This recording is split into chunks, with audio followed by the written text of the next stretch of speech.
Okay. All right. And we are back for another episode of Husky Huddle. You get an extra one this week, an extra one, because Trump won the election. That's number one. We're proud of that.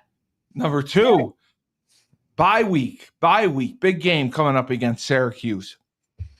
Everyone's talking about it. The bonus episode. Yes, the bonus episode. And so this is Husky Huddle. I am the best podcast host in the universe, Steve Cully, and with me as always, the next and best, greatest influencer.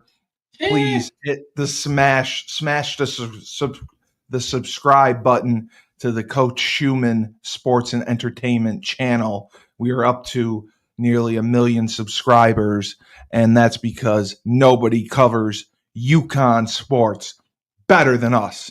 Whoever Locked On thinks they are, they're not locked on to shit. We're locked on. We know it all. Lock them up. Lock them up. Lock them up. That's what I say. And the Insider podcast, there's no Insider podcast. We're inside. We know it all.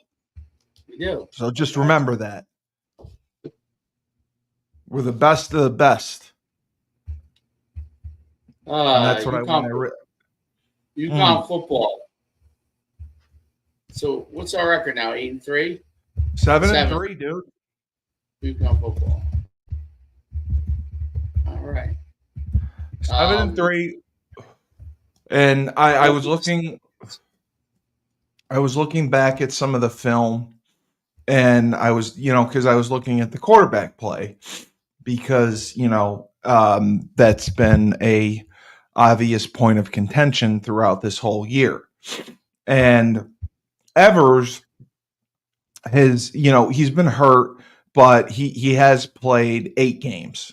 He's played in 8 games, and he's 97 for 179 179 attempts, 5 touchdowns, 5 interceptions, and he's completing 54% of his passes. So, and as long as 43 yards. So, I mean, he does throw a nice fade, but he doesn't throw very deep. Not 43 yards. I mean, come on. Your son can throw that. I want to read you something. Okay. Yeah. This is on this is in the notes of the Locked In podcast. Syracuse is locked in. The Syracuse Orange podcast. I want to read this to you. Hope this fires up for UConn fans. Syracuse Orange football sits at 6-3, headed into Saturday's matchup with the Cal Bears. Graham Brown's Syracuse squad is in favor to beat Cal, and if that result holds true, Orange would drop to 6-4. However, Kyle McCord and company should get a bounce-back win against the Uconn Huskies to bring their record to 7-4. Jim Mora, do you hear that? Coach Matt Brock, do you hear that? Players, Nick Evers, Darrell Robinson, Cam Edwards, Skylar Bell, TJ Sheffield, Hunnig, the tight end, Jalen McDonald, do you hear that? You're a cupcake. Syracuse thinks you're a cupcake. They're going to walk right through you, and they're going to get an easy win. Here's the clown who said it. Does he still have pimples, this guy? Oh, my God. This guy? Lock him up. Don't lock on. Lock him up. You know what, Dave? I think that your son should apply for a job at Locked On. I think we should have your son apply for a job at Locked On Podcast, because he knows more about football than they do. They are just embarrassing themselves. And I embarrass myself on a daily basis, and I don't care, but I'm right. Should get it's Jackson Holzer is the guy that said it. Jackson. Well, I'm going to the Dome tonight, so I will seek him out. I told you I did the PA announcing for my old high school team last week, and they're going to play in the regional finals in the the Dome. Yeah, so I'm going. My PA announcing was also the best in the universe, although the head coach of New Hartford did not like it. He sent his wife up to the press box to reprimand me for talking about the dome. They were up 29-0 with 6 minutes to go in the fourth quarter, and I'm firing up the crowd. I'm saying, "Who's ready for the dome? We're going to the dome. I can't hear you." And the crowd starts going wild. 2 minutes later, his wife comes up and says, "Hi, I'm Sarah Kramer. I'm Coach Kramer's wife. He doesn't like what you're saying about the dome. Don't talk about the dome. We're not there yet." I go, and it's disrespectful. And I said, "Lady, this ITC team from Syracuse, the way they're playing football is disrespectful. I mean, they couldn't gain a first down. They were horrible defensively, and it's a disrespect to the game. So if you're going to call me disrespectful, call them disrespectful, because it's a crazy story. They won, but they were suspended for playing an ineligible kid during the playoff game. So the team that New Hartford was supposed to play was called VVS, which is in the middle of nowhere. So at the last hour, it was Thursday at 11:30. They appealed it like all the way to the Supreme Court of New York or whatever, and they overturned the suspension. So Syracuse ITC was allowed to play in the semifinals. And I don't think they practiced all week. But obviously New Hartford had beaten them earlier in the year, and they just beat the crap out of them. Yeah. And I was proud to announce it all the way. I was basically doing play-by-play as the PA announcer, because I didn't know. I've done play-by-play before.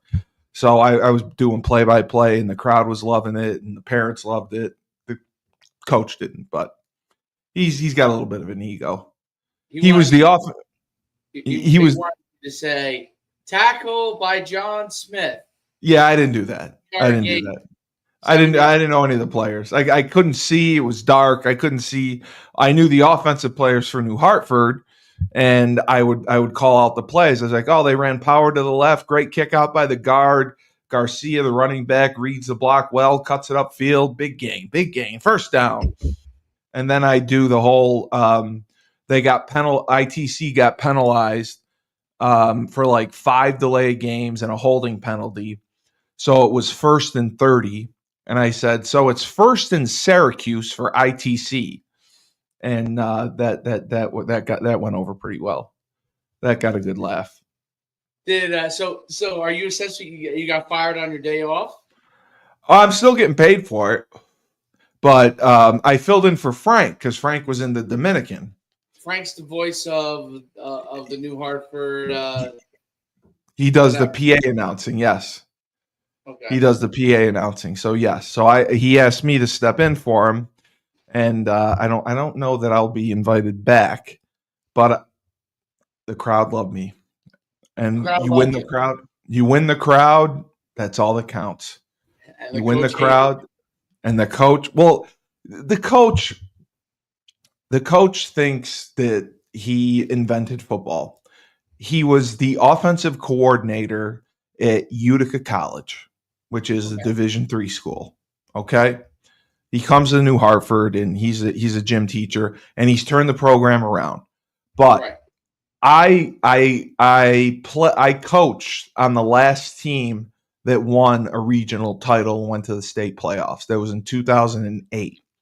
And we played a class up, Class A, as it's called. They are now a Class B school, so they're beating up on the smaller schools. They're a high-level Class B, where we were a low-level Class A school. So that's why. So I didn't really care. I just wanted to have some fun, and I did, and the parents loved it, and the kids loved it. But Syracuse against Cal, and then thinking, they're just going to whip on UConn, they're sorely mistaken because I've watched Syracuse.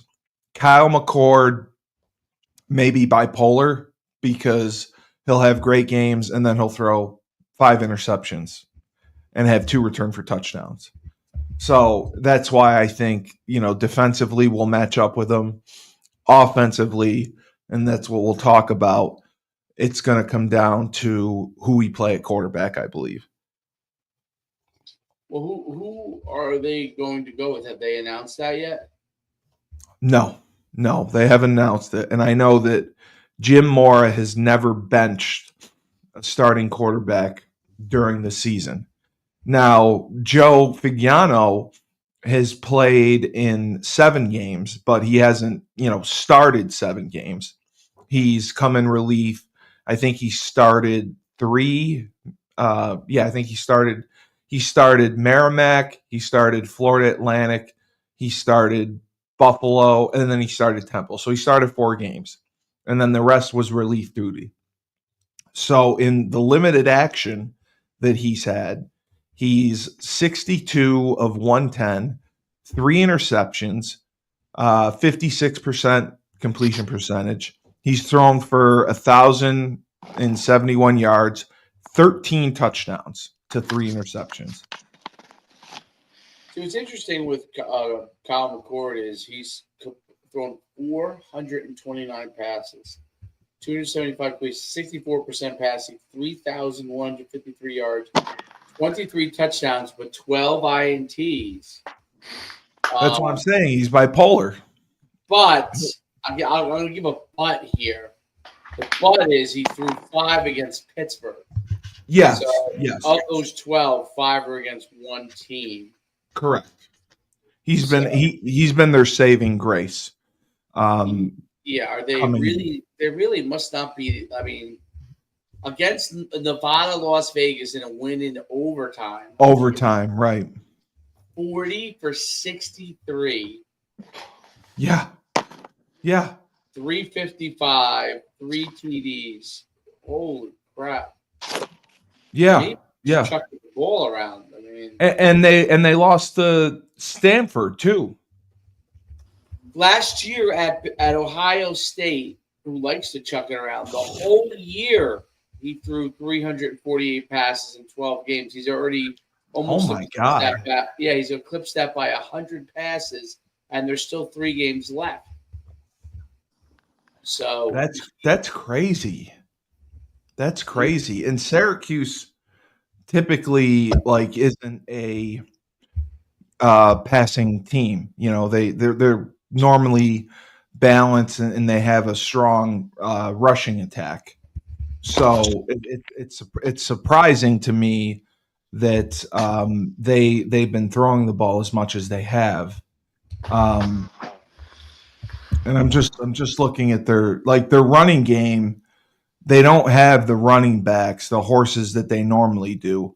They had that good back a couple years ago, Tucker, who left for the NFL early and hasn't done much. But now they're playing LaQuint Allen. He's got 652 yards, 4.5 yards a carry, 9 touchdowns. They've rushed for 801 yards on the year. Uconn, on the other hand, we have rushed for 2,000 yards total on the year, with actually 2,100 yards. With the 3-headed monster, and that's with Darrell Robinson, who doesn't get all the carries. He's had 93 carries, 654 yards. And he's averaging 7 yards a carry, and he has 7 touchdowns. And that's in, rotational play. Right. So that's why I think that, we have the better group. The quarterback position consistently worries me. Oh, Tyler's here. There he is. Tyler! How you guys doing? Tyler, thank you. I know we disrupted your breakfast. Quite all right. Well, it was my second breakfast, actually, but thank you. Right, he has to get his calories. But Tyler, yeah, he does, he trains, he teaches class, and then he beats ass. That's what he does all day. Maybe I have to say, well, my students beat my elbow up last night. Oh, that's right. You got in a fight. I forgot about that. Tyler, No. I did. No, that you talk about the fight in the street. That was one punch and the guy dropped. yeah. Last night was a sparring class, and one of my special guests ripped my elbow like 8 times in a row with a kick. So Oh, okay. But Dave, Tyler put someone to sleep in the street in a little bit of a brouhaha. He yeah, they forced the matador to come out, the marauder to come out. all it And was I went to the corner store by the gym, and someone left their bike like directly like in the doorway. So, being the upstate citizen that I am, I picked the bike up, moved it out of the way. As I was turning back around, this guy ran and launched himself into me. that really just for Yeah, that? like my back was turning, he launched himself into me. So I just turned around. He squared up. He like kind of pulled something out. So I just big left hook. He dropped. He blindsided you? Well, he had left his bike. I mean, I assume he was some sort of vagrant. He left it in the doorway of the corner store by my job. So I just picked the bike up and I moved to the side. And all of a sudden, don't touch my fucking bike! And someone like launched into me. So I turned around and he was like fiddling with something. So I just He was messing with the wrong dude. Really messing with the I wrong mean, dude. he should have left his bike. He should have left his bike like I in would the have doorway of smashed the his store. bike. Yeah, I would have smashed his bike. I'm not trying to cause problems at a fellow business around the area downtown Boston, but he put his hands on me, so I returned the favor. Yeah. I know, and you did with a vengeance, and I love it, Tyler. I love your spirit. I love your fighting spirit, Well, and thank you. that's why We can talk about Syracuse's fight spirit and their they're 4-2 over. Are they 3-3 or 4-2 overall? they're 6-3, I believe. They're 6-3, and that's why Dave just read an interesting comment that they're 6-3. The Lockdown podcast that Syracuse does, the people who do it basically said that they face a challenge this week in Cal. But the good news is next week they play Uconn, who they will beat handedly. So I'm like Jim Mora. Guess what? They're calling us cupcakes. I'm not putting up with that. They have some good bulletin board material there.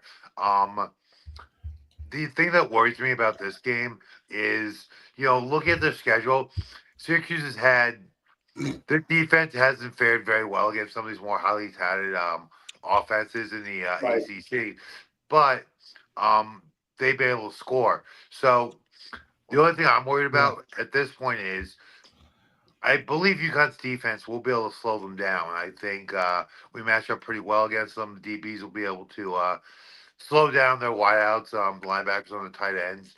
D-line, I think, will be able to mitigate their offensive line. They don't seem to have a very overpowering offensive line. No, they don't.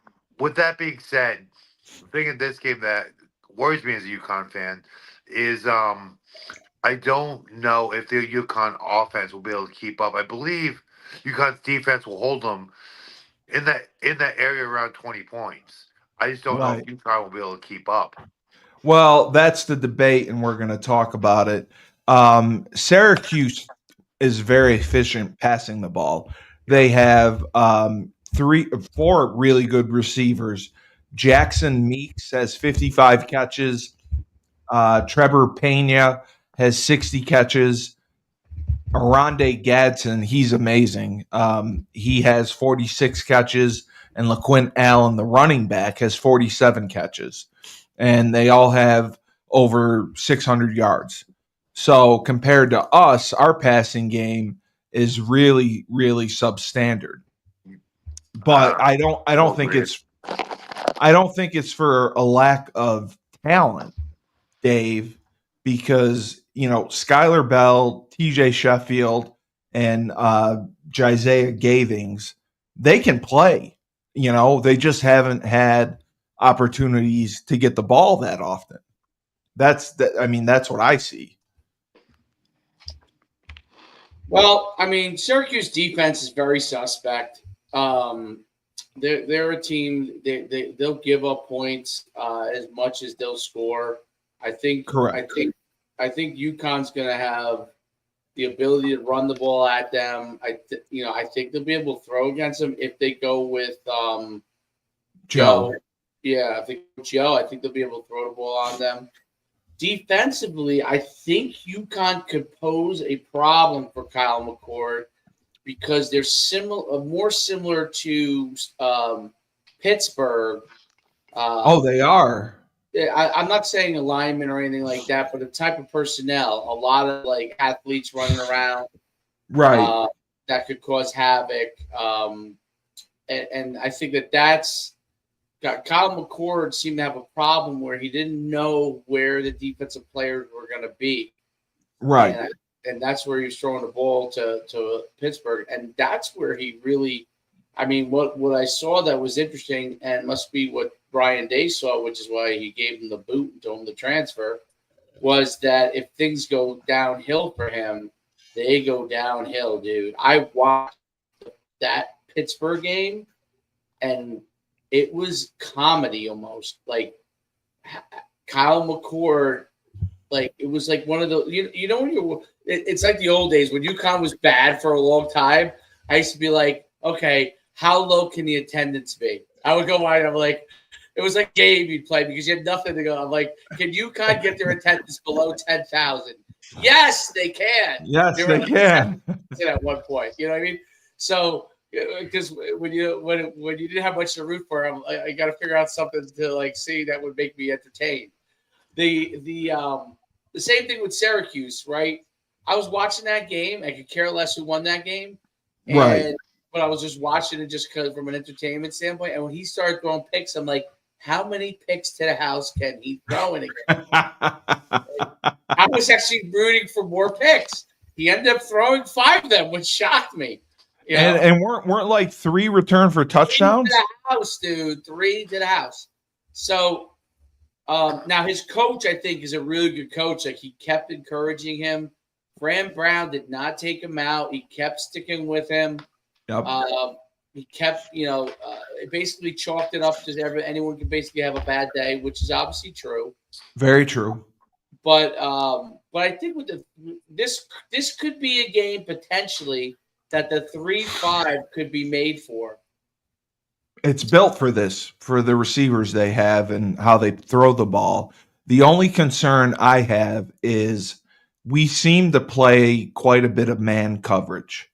And that's where I wonder if we're able to match up, when we bring pressure or when we're trying to disguise the defense and roll the safeties different ways, if we're able to match up and run with these guys in man coverage. That's the only thing I kind of get worried about because UAB ran past us a few times. Yes, I saw that. Yeah. That's always a concern, right? Yeah, that's what I had asked Joe about. Why with the blitzes, when I coached, when any team blitzed, they played a zone behind it. They played some sort of zone behind it. 3 under 3 deep or 4 under 2 deep, something like that. They never played press man. And he said that the whole reason they're doing that is to stop RPOs because it disrupts the timing. Completely screws the RPO. Yes. And you get more hits on the quarterback. The timing. It all goes back to So because if the Reed blitzes, he's scot free. Yeah. I mean, there's going to be. Look, you could get caught. You know what I mean? So that's why a lot of their games get can be high scoring because they give up a lot of points. But you're going to get caught in playing that kind of defense. But Yeah. potentially, you also could have what happened with Pittsburgh. If you can get him in a funk, it's going to be tough for him to get out of it because if you're playing a lot of man and you're getting after him, look what I mean. The game I just keep thinking of over and over again is that, I don't know if you watched the LSU Alabama game from last week. Oh, yes. You know, LSU they lined up literally 7 guys across and came after them across right on the line, and then they Right. drop off sometimes. Drop off guys if they weren't going to blitz. They were coming, and it really, really a lot teams. All these teams do some level of RPOs. I'm not a huge fan of I'm a fan of them like once in a while to catch somebody. Yeah. You can't live and die with them. Fan of them as your offense. I've tried to, obviously it's a high school level. I've tried to run it at the high school level because I thought I had some guys that would be good for that at quarterback. And I just thought like this guy was just taking like unnecessary shots. He was forced to get rid of the ball like really overly quickly. Couldn't go through his progression. I don't know. I didn't like it. But I thought it was good to catch guys though, once in a while. But I think that's if people live and die by the RPO, I think you need to have a coach that is really a pro at it, like a pro at it with a quarterback that really has that because he's going to be laying on his back, and eventually, quarterbacks get hit enough, man. I don't care who they are. They start trying to quicken their process up, and that's when they throw the ball to the other team, or they try to escape. They try to get the hell out of there, and then they end up with like a -9 sack, you know what I mean, and put you in like second in a million. So I think that's the thing. I mean, the whole thing is this is a game I think you guys should just take chances, man. Get after them, take chances. Yeah. Try to get him to throw picks. And you know what? If you get in a shootout, you get in a shootout. But even in the shootout, he might throw you some picks, and that's what you want. Or turn the ball over. You get some. Yeah, he'll force it. I agree. Again, but going with that, Dave.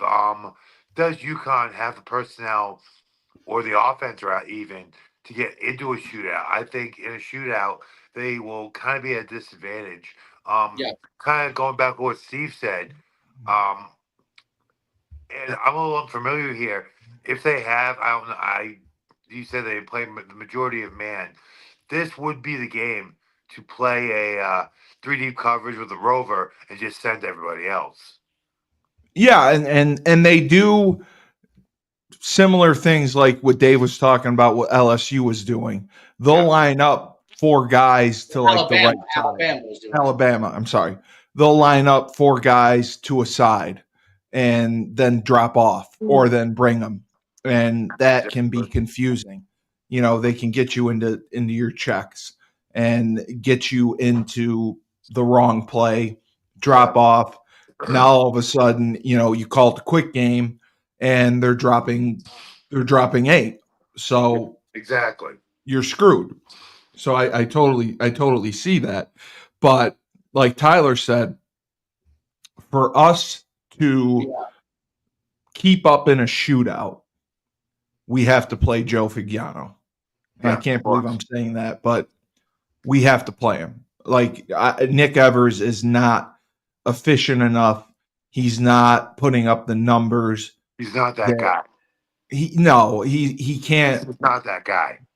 No. If you look at the games that he's started and the points that they've scored, they've struggled to get 3 touchdowns. Exactly.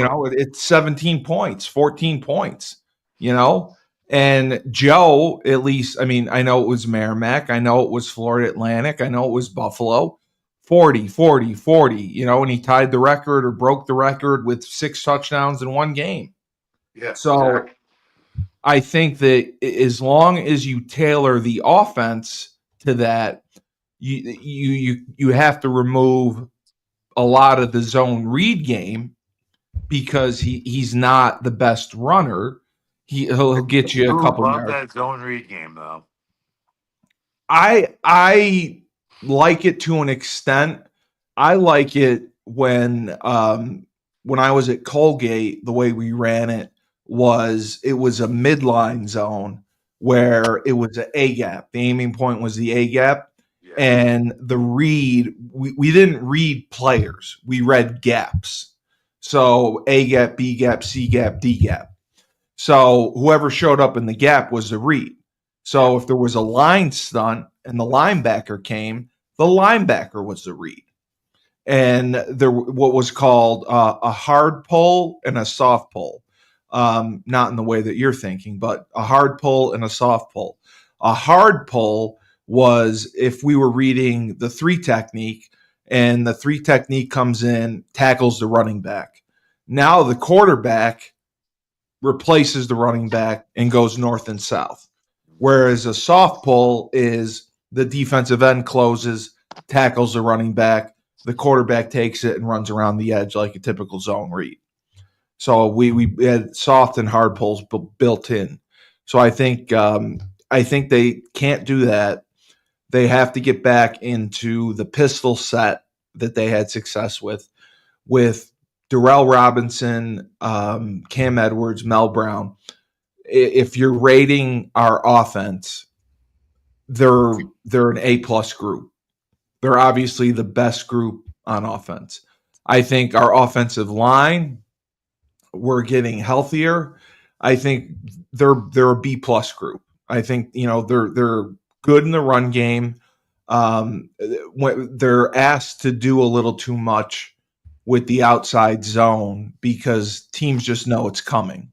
And when they know it's coming, like Tyler, you know how easy it is to set the edge when you know the tackle. Beat the reach, set Yeah. the edge, beat the reach block, drive Yeah. the field, of course. Absolutely. And you do your job, you beat the reach, and now that forces him to cut it back inside to where your pursuit is, to where your help is. And when you can't read it, you're going to get so much pursuit down the line that it's not going to go anywhere. So that's why I think if they have an offense tailored to Figiano's strengths, which are they're going to run the ball, they're going to have to block everyone, and then they're going to have to be heavy play action pass. Real play action pass. And you can do that out of the pistol. You can max protect, and you can run all your 3-man route combinations. I'd rather see them do that than try to, play action and try to get 4 out. I'd rather see them protect Figiano, give him time to throw. Skylar Bell is going to find a hole in his zone. Like, Skylar Bell is the difference maker. Skylar Bell is the one that I worry about for, I don't even want to say it, the TP, so to speak, if someone comes in and wants to pay him and wants to get him. That's the guy that we have to protect because he is the true talent. I mean, he is someone special. Would you agree with that, Dave? Like, Skylar Bell, TJ Sheffield have both done a great job, but Skylar Bell is clearly ahead of Sheffield, and he's definitely a difference maker. Yeah. I mean, he can stretch the field. I think so. Syracuse, in the 3 games they lost, I guess you got to take kind of Pittsburgh out because Pittsburgh lost to BC. Pittsburgh didn't have to do any offense. But Steve, so Florida State. Right. Florida State's lost to everyone. Yeah, Pittsburgh doesn't have to. Pittsburgh didn't have to do much offense because they just picked the ball up. But as far as the other 2 games they lost, BC and Stanford. Stanford averaged 5.5 yards or 5.6 yards a carry, and BC rushed for 300 yards against them. Oh, wow. So If you can run the ball on them, they have a problem. Syracuse. They got a real problem. Yeah. And BC, they're 5-4, and they're 11th in the ACC. So it's not like they're an ACC powerhouse. Right. They were able to, win 37-31. That was a huge win for BC. Virginia Tech had Syracuse beat. They had a lead on Syracuse, I believe, for most of the game. And then Syracuse came back and won the game in overtime. So the last 3 games, could have been 3 straight losses once they got into conference play. And then obviously you have the UNLV game. Imagine if UNLV had Matthew Saluka playing. Maybe they win that game. And, NC State is usually pedestrian. I don't know how they are this year. I was just checking to see what they're. Yeah, NC State is not great. NC State's 5-5 overall, 2-4 in the conference.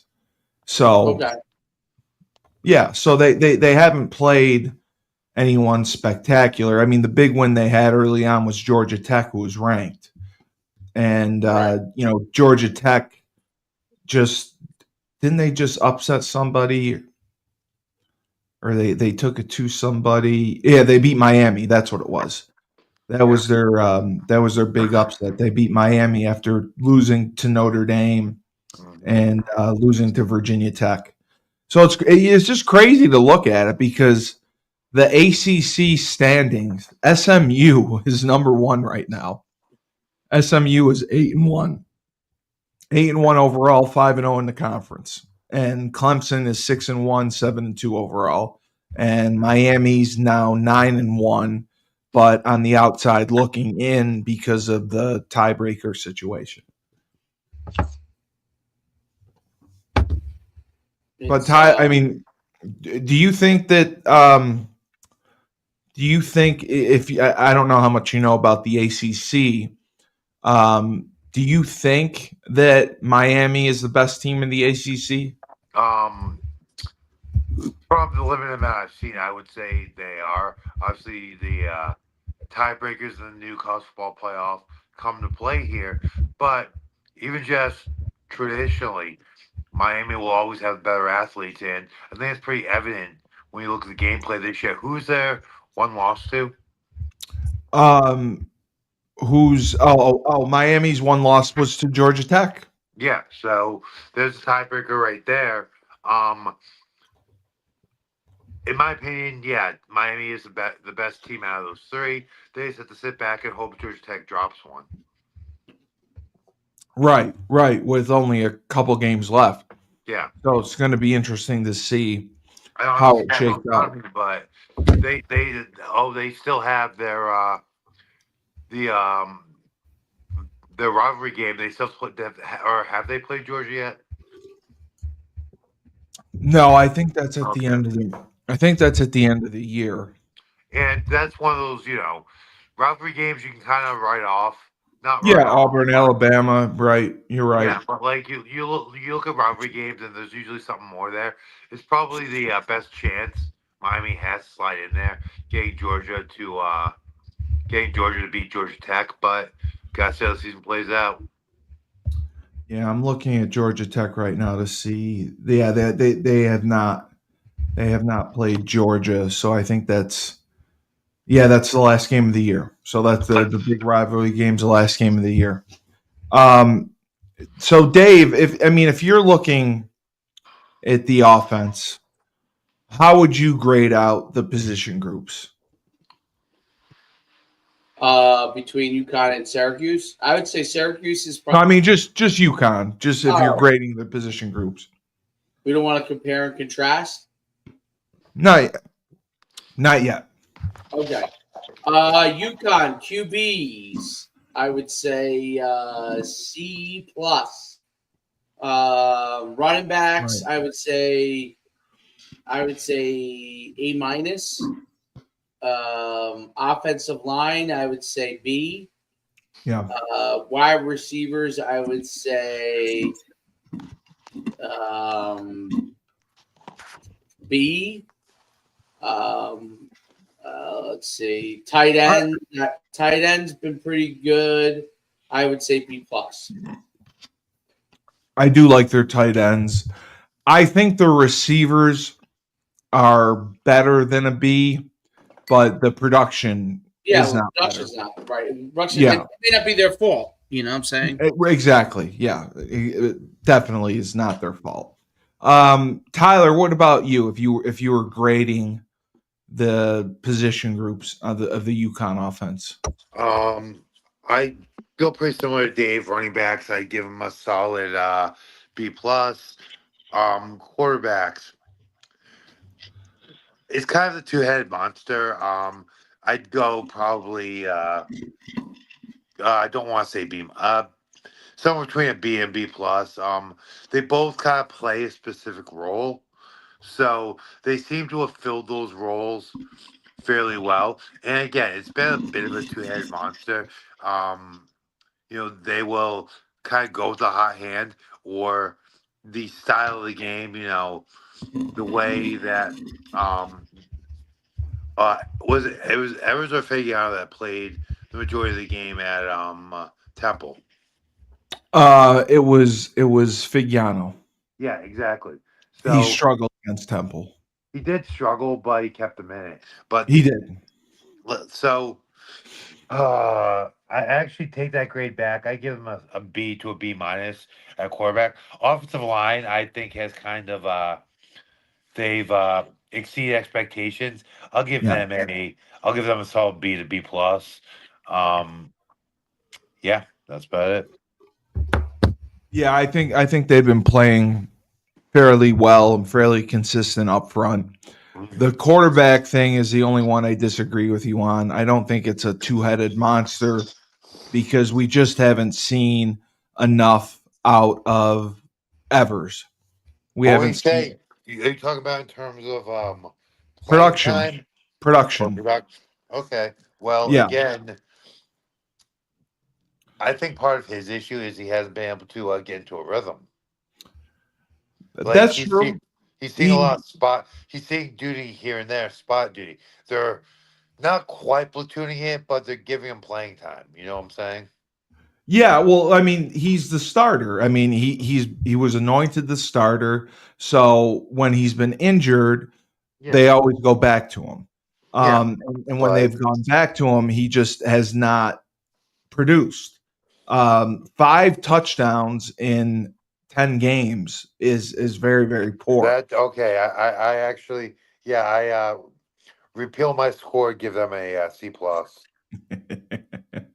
Repeal. Yeah. Yeah, okay. I'll give you a mulligan on that one. You repeal your score. Love But it. yeah, so that was my thing. With the amount of time that Evers has had to play, he just hasn't produced all across the board. You look at the touchdowns, you look at the interceptions, completion percentage, yardage. It's very, very pedestrian, and that's like that, and that's holding them back. Like if they had Matt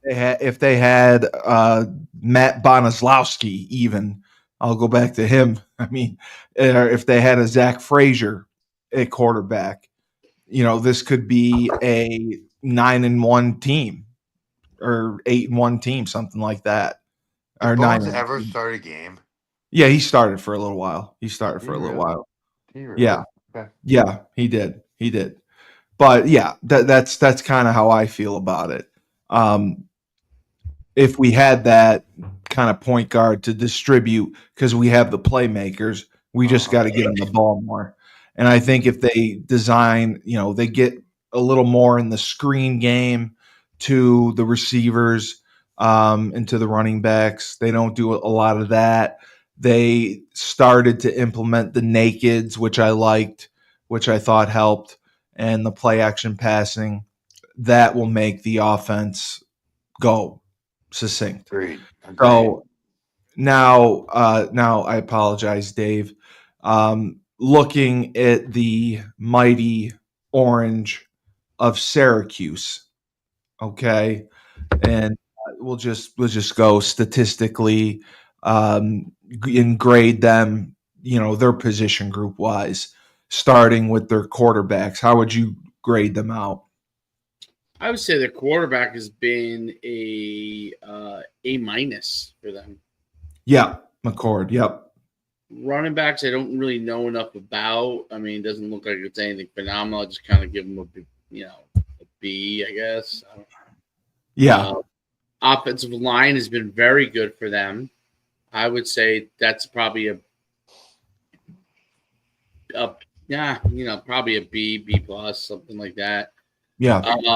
And then the receivers, tight ends, I don't see much from them, so I don't know.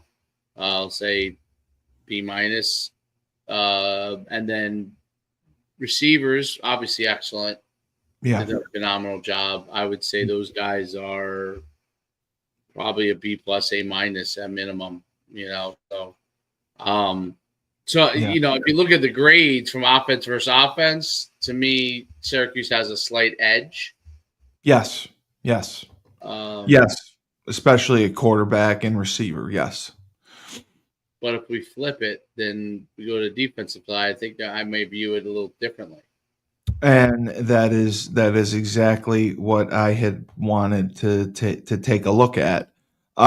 Defensively, if you look at UConn and you look at UConn's defense, what would you say position by position groups? It's a 3-3-5. So 3 down linemen, 3 true linebackers, and then is it 5 true DBs, or is it 3 DB, 4 DBs, and a rover? I don't know for sure how they position it.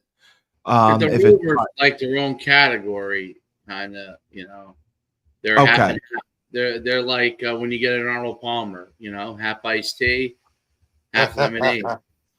I got you. Unless you like the John Daly, which is the alcohol version of that.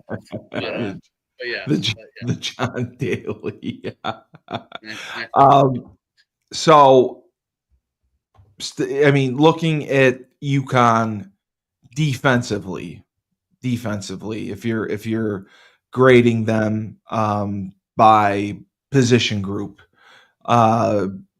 D line, what would you say for them defensively? How would you rate their D line? B plus. B plus. Yeah. I mean, they've gotten they've gotten 20 sacks on the year, which isn't bad. That's 2 a game. That's not bad. Turnover wise, they've got 9 interceptions on the year, which is 1 a game, and I believe the fumble recoveries, they've had 5 fumbles. So the turnover battle, I believe they're up. I have to check and just double check and see what the turnover ratio is, but they don't turn it over. They do win the turnover game, and they time of possession too. They average 30 minutes a game on offense, which is good. So I think that's important. But if I was looking at it, I would give their D line. I think their D line's a B. I think their linebacking group is the heart and soul of the defense. Absolutely.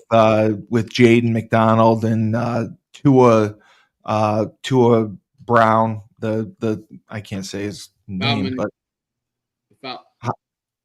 how do you say it? Falmuina. Okay, Tua Falmuina Brown, and Malik Williams Dixon. They got some. Yeah, they're they're a different breed. So 87, 82, 50. Those yeah, are the they're between them. sideline to sideline. Jaden has 2 sacks, an interception. I mean, he's all over the field. Isn't Malik Dixon considered a hybrid guy? Yeah, he's like He's that. a hybrid. That rover position. Yeah, I agree. Yes. I rate both those positions at. I would say I'm a little critical. A- on both. But I can't remember if he got injured. Who? Dixon. I thought. He has only 8 games played, so maybe he was.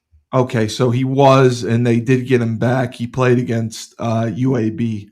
He had a pretty good game against UAB. He had that great interception. That's right. Okay. So defensive backs, that is where I kind of think their weakness.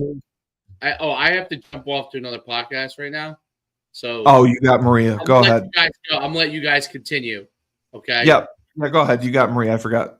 We'll finish up. I have another one. Maria's not till 1. So. Okay. I'll just jump off of here, and then you guys will be good whenever you get done. You just whatever, All right, bro. All right, Tyler. I'll see you later, man. Later, guys. See you later. No, you don't leave, Tyler. I got to finish with you. Oh, I know. Okay. All right, Dave. Oh, I know.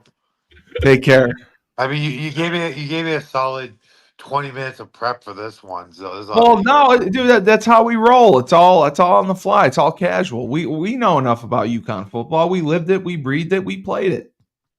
Yeah, but I'm not as lived and breathed and ingrained in the Crusaders team. But I think you are. I think you're knowledgeable. You know this team. You've watched them play. I'm not the way coach is, but okay. You've been to 2 games, and you've seen what we've done, and I think your rankings are spot on. But like defensively, that's the only group that worries me is the defensive backs. I just hope that we can run with them. I tend to agree with you. They've been really surprisingly to me for a 3-3-1 defense. 3-3-5. 3-3-5. Excuse me. They've been pretty stout against the run game. That's been pretty evident. Yes, but like you said, having 5 defensive backs, they shouldn't be giving up the kind of big plays they are in the passing game, and that leads me to believe, same as you, that they're a bit deficient in the DB category. Well, I agree, and that's why I get confused as to why they play so much man coverage. When I coached, we rarely saw man coverage. This is one of those games where if they're gonna make an adjustment or reinvent, is this the last game of the regular season schedule? Is there No, they play UMass after this. So this might be the game to try to get their feet wet, try to play a little more zone coverage. I think they should run a lot more zone pressure, in my opinion. Just from what I see, if you get a little more pressure up front, it makes the DB's job a little easier. And with that 3-3-5 alignment, you can bring 2 linebackers each time and not really give up a whole lot personnel wise in pass coverage. Absolutely. I think this would be the game where they want to play maybe 3 deep and man underneath. I mean, I think this would be the game to do that. Syracuse is a better opponent. They're bowl eligible, and the season finale is basically our excuse for a rivalry game. But at this point, we're first period of UMass, so if they tried to roll it out against UMass, might give them a false sense of security. Whereas you have a legit opponent here in Syracuse, where why not? you roll out a little bit of 3 deep coverage. I personally think they should run a lot more kind of zone pressures. Send the rover, send an extra linebacker, and play that zone underneath, maybe with 3 deep, and man on the corners. That would probably this would be the game to do it, to see if they can do it in the season finale and the upcoming bowl game. And they have done a pretty good job because Coach Brock has an extensive blitz package. Yeah. And he does a good job of mixing up the blitzes, where they're coming from, field, boundary, whether it's the Mike, Will, Sam, Rover, whether it's a stunt or a twist with it. So I think he's done a great job with it. And if he disguises it, and I agree with you, I'd love to see a little more zone behind it.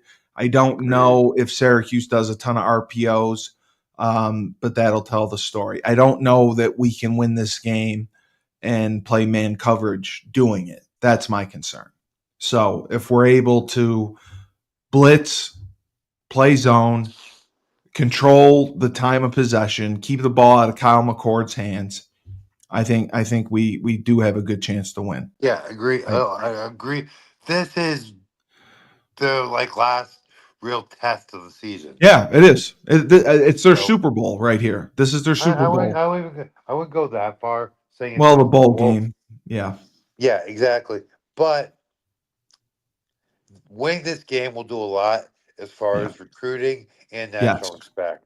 So I think this is kind of a must-have game. But at the same time, this is your last chance to really test out some of these things with real balls flying. And granted, it's late in the season. They already have they have a bit of an identity as a team already, but they should. Any adjustments they're thinking about making, they need to make them now. You're right. This is the time to do it. Yeah, this exactly. is 100% the time to do it. They're 7-3. They have nothing to lose. Nobody's expecting them to win, and they've beaten the teams that they should have beaten all year long. It would be nice to pull an upset and get one that nobody expected to win. I agree. I agree with you there. The really this is that let it all hang out game because, like you said, the fact is they're 9-3, and you just said no one's expecting them to win. I did a quick review before I hopped on, and just the level of disrespect coming out of Syracuse is palpable. That's how they are. I mean, will you drive up for the game, Tyler? What's that? You want to drive up for the game? Absolutely not. You want to come to New Hartford? You're more than welcome. I don't want. I mean, it's more the 5-hour drive. I know. My car needs a brake job, and the fact that UFC 309's on Saturday, and I'll have my ass parked. No, it's not this week. It's next week. Oh, it's next week. Oh, yeah, okay. yeah. A couple guys are coming out. That's why I said. I know, Tyler. You secretly love New Hartford, and I hate that you know. You love New Hartford. You love the Lake House, and don't deny it. Oh, the Lake House is great, but yes, I actively dislike upstate New York. I try to get you up here every year. I try so hard, dude. I already told you I'll come to the Lake House for the summer, but I am not driving up for a Syracuse game. Oh yeah, I mean, if Terry and Uwe come and stay at my house, and we happen to go out to, if you remember, Cavallo's or the wine bar where we take a lot of shots, the Vineyard, and you passed out and slept in a bush, and we had a great time going to the Syracuse. I thought I went home with a girl from the girls' college. Well, that was the next night. The next night after the Syracuse game. Okay. When we stayed in Syracuse, yes, you went home with the girl from Lemoyne, and then the funniest story ever, Lemoyne College, which I am banned from currently, and it's hilarious. I mean, I should be banned, not you. Why are you banned?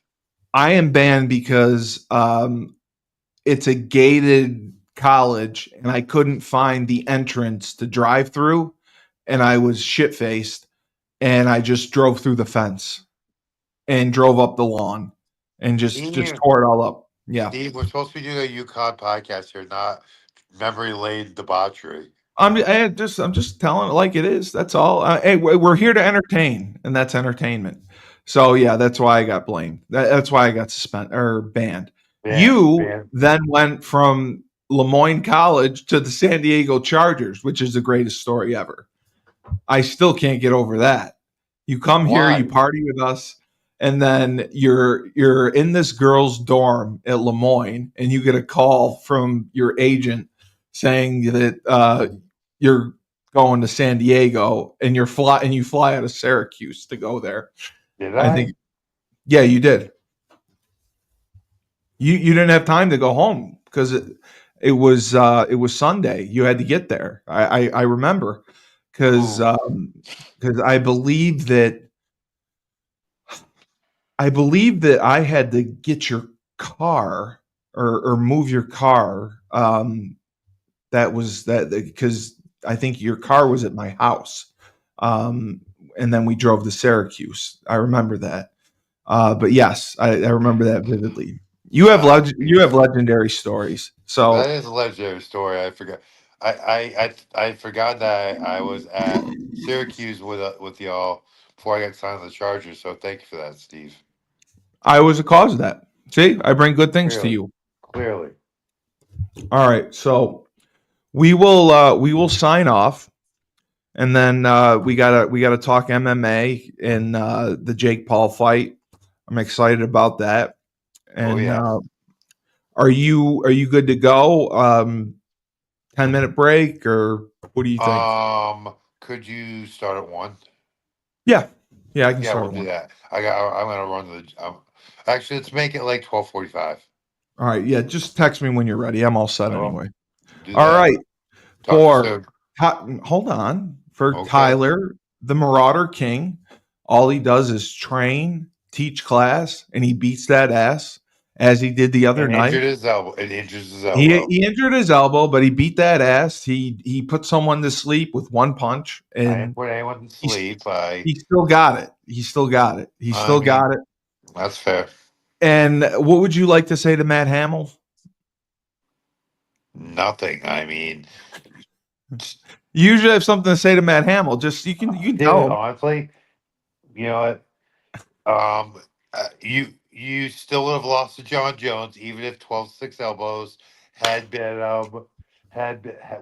were legal. Like, it's legal now. So Matt Hamill, you did not beat John Jones. That decision is about to be reversed.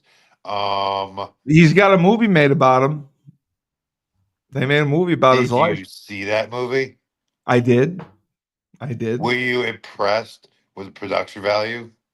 I was not, and they took a lot of flack because they didn't.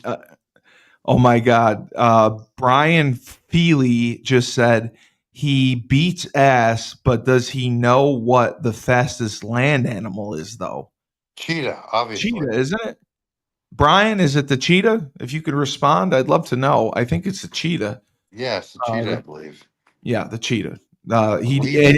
And Brian, he does beat ass, and then he pounds it. He pounds it hard. Jesus Christ, Steve.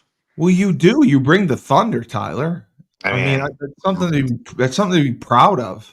Like, I mean, I appreciate that my DMs are dry as Sahara these days. Oh, he said 100%. You're right. Okay. So for Tyler, the Marauder King, he trains, he teaches class and beats ass. I'm Steve Cully, the best podcast host in the universe. Dave Schumann, he's the coach. Go to the Dave Schumann Sports and Entertainment channel. Smash that subscribe button. We want to get to 1 million subscribers, and we're almost there. We need you.